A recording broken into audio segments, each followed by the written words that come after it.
国立传统艺术中心主办台湾戏剧艺术节，到今是已经第8届啊。今年会伫咧4月10日起过，而且今年的主题是要让传统戏剧对真正的历史事件出发，结合着戏剧充满想象力的情节，创新来呈现传统戏剧。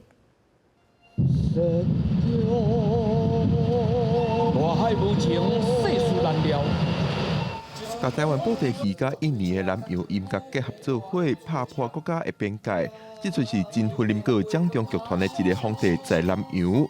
迄出为真实的历史故事改编，突破戏剧甲真实之间的界线，这也是今年台湾戏剧艺术节的主题有改无的精神。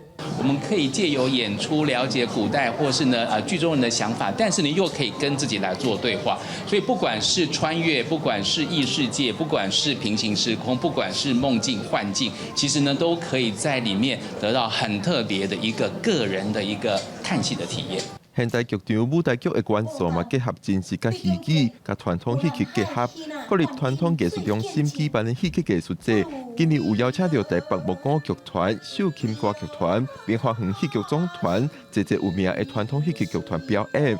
团艺中心表示，经过这届的剧场经验，发现传统戏剧结合现代元素真受欢迎，弹起音乐较侪无共族群的观众入场看戏。我们要做的不是只是把年轻人爱看的戏，我们还得把我们原本喜欢看的这些老观众、老戏迷、铁粉们也要守住。这几年，因为戏曲的元素更蓬勃，以及呢跟现代剧场的更融洽、更可以共融，所以呢戏曲的无限可能就越来越多。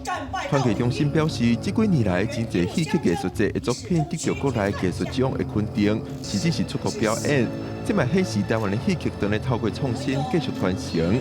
台湾戏剧艺术节今年已经是第8届，拍算自4月11日起办到6月初8。团艺中心鼓励民众入场看戏，感受台湾传统戏剧的创新。记者李秀凯在报道。